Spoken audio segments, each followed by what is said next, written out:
If you've ever used a copy machine to make enlargements or reductions of images, you're already familiar with the concept of scale. Just like we can make our images larger or smaller using a copy machine, we can make our entities larger or smaller by using the scale command. Let's play around with scale. I'm going to open a couple of drawings. I'm going to come up and click on my Open icon. Inside the Chapter 9 folder within our Exercise Files directory, I'm going to scroll down. I've got 3 drawings that I'd like to use within my Chapter 9 demonstration. So I'm going to click my MP3 player drawing and highlight it. And then I'm going to hold my Shift key, and I'm going to click the basketball drawing, and I've highlighted all 3 of these files. Now I'm going to come over and click my Open button, and AutoCAD will open all 3 of these drawings. Since AutoCAD supports the multiple document environment, each of these drawings is open. For right now, we're going to work with the MP3 player. Let's say I'd like to make a design change to this guy. I would like to change the size of the thumb wheel. I can do that by using the Scale command. If I'd like to adjust the scale, I'm going to come over to my Modify toolbar and click my Scale icon. When I do, AutoCAD's asking me to select objects. Which objects would I like to resize? Now I do have several objects here, so I'm going to click in the upper left-hand corner outside my thumb wheel, and we'll create a nice window around all of these entities. Let me click to finish the window, and then we'll right-click so that AutoCAD knows we're done selecting objects. Now that they're selected, AutoCAD's asking me to specify a base point. At what point would I like my geometry to get larger or smaller? Well, I'm going to use the center point of the thumb wheel, and I happen to have a running object snap set for center, so I'm going to move my cursor onto the arc and click. Notice as I move my cursor, I'm getting a rubber band effect for my scale. Now I could free pick a point on the screen if I wish, but instead I'm going to type in a scale factor. Notice that the current scale factor setting is 1. 1 means essentially no change. It would be a 1-to-1 scale. I'm going to type in 0.5 for my scale and hit enter. I just converted that thumb wheel to half its original size. Let's scale it again. I'm going to access scale through the right click. I'm going to right click, go to repeat scale, select objects.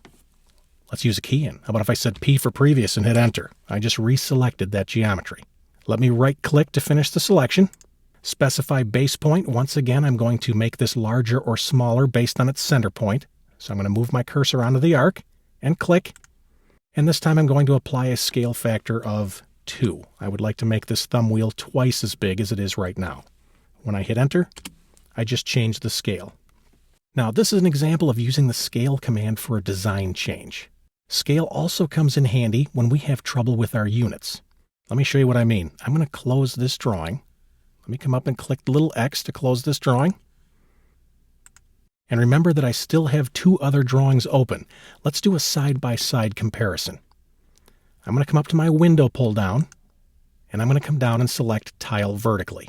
This will give me a nice side-by-side of each of my drawings.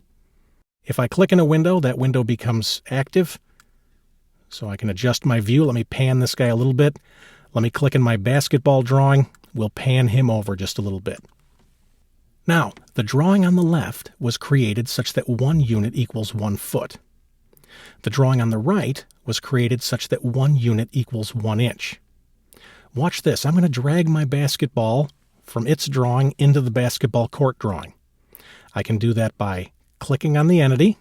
And as soon as it highlights, I'm going to click and hold on the dashed line, and I can drag this into the court drawing. I'll release.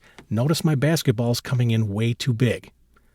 Why? Because in this drawing, AutoCAD just sees 9.39. So when the basketball comes in, it's coming in at 9.39 feet in diameter. Let me zoom in, and let's correct the scale.